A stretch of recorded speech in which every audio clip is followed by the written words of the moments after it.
বিয়ানীবাজার সহ সিলেট বিভাগে বৃষ্টির আভাস দিয়েছে আবহাওয়া অধিদপ্তর। সেই সঙ্গে দিনের তাপমাত্রা সামান্য বৃদ্ধি পেতে পারে এবং রাতের তাপমাত্রা সামান্য কমতে পারে বলে জানিয়েছে সংস্থাটি। বৃহস্পতিবার সকাল থেকে পরবর্তী ৭২ ঘন্টার আবহাওয়ার পূর্বাভাসে এ তথ্য জানানো হয়েছে।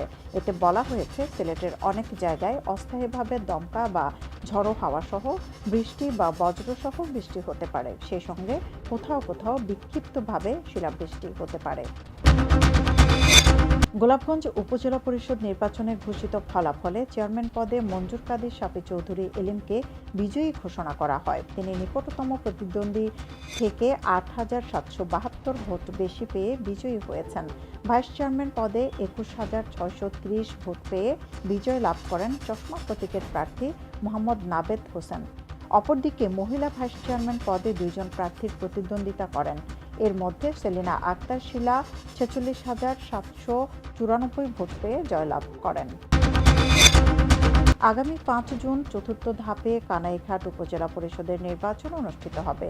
নির্বাচনে মনোনয়নপত্র দাখিলের প্রথম দিন চেয়ারম্যান পদে ৩ জন, পুরুষ ভাইস চেয়ারম্যান ২ জন ও মহিলা ভাইস চেয়ারম্যান পদে ২ জন মনোনয়নপত্র অনলাইনের মাধ্যমে জেলা রিটার্নিং কর্মকর্তা বরাবরে দাখিল করেছেন।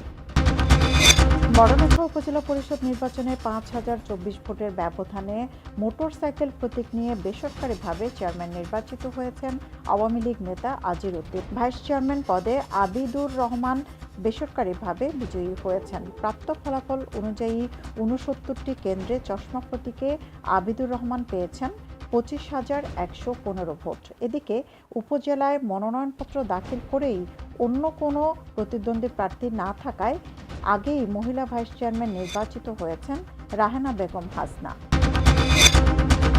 কুলাউড়ায় উপজেলা পরিষদ নির্বাচনে চেয়ারম্যান পদে দোয়াত কলমের প্রার্থী ও বর্তমান ভারপ্রাপ্ত চেয়ারম্যান ফজলুল হক খান সাহেব, ভাইস চেয়ারম্যান পদে চশমা প্রতীকের প্রার্থী রাজকুমার কালোয়ার রাজু ও মহিলা ভাইস চেয়ারম্যান পদে ফুটবল প্রতীকের প্রার্থী নেহার বেগম নির্বাচিত হয়েছেন।